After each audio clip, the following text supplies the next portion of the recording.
महाराज जी, आपके चरणों में कोटि कोटि प्रणाम।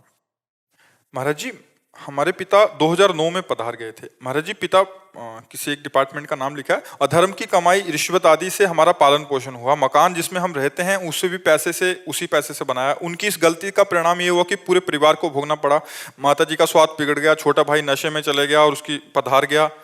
और कहते हैं उस मकान में रहना चाहिए क्या, उसकी गलती का परिणाम हमें भी भोगना पड़ेगा। हमारी बुद्धि गलत मार्ग पर ना चली जाए महाराज जी, हमें भयभीत हो। हाँ, अब नाम जप कीजिए और खूब नाम कीर्तन कीजिए। जड़ वस्तु है मकान, उसको हम पवित्र कर सकते हैं।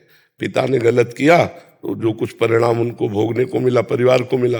अब नाम कीर्तन, भगवान की कथा वार्ता, भगवान की आरती पूजा, शंखनाद, अगरबत्ती, धूप बत्ती का धुआं, तो पूरा मकान पवित्र हो जाएगा। गंगा यमुना जल छिड़क दे, कभी किसी संत महात्मा को बुलाकर बैठाल के पवा दे, उनकी जूठन गिरे, घर पवित्र हो जाएगा।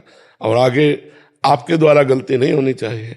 महाराज जी, आपके सत्संग और आपके मार्गदर्शन के द्वारा यही समझ में आया है कि अब जो हो गया उसको तो बदला नहीं जा सकता। हाँ। लेकिन हम अब अपने भोग के लिए ना उस पैसे को इस्तेमाल करें, ज्यादा से ज्यादा सेवा में उस पैसे को दें, ज्यादा से ज्यादा दूसरों की मदद, चाहे वो पशु, जैसा आप बोलते हैं कि पशुओं की सेवा करिए, आप बीमारों को बहुत सी ऐसी गौएं हैं, बछड़े हैं, सांड हैं जो भूखे प्यासे टहल रहे हैं, या बहुत सी ऐसी गौशालाएं हैं जिनको सुविधा नहीं पहुंच पाती है।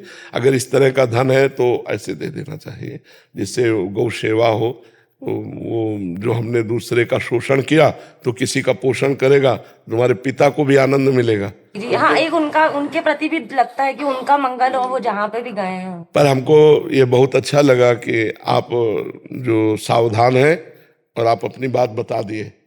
ये हम समाज को बताना चाहते हैं कि यदि आप अधर्म से पैसा कमाओगे, घूस से कमाओगे, बेईमानी से कमाओगे, तो तुम्हें तो भोगना ही पड़ेगा, तुम्हारे परिवार को भोगना पड़ेगा।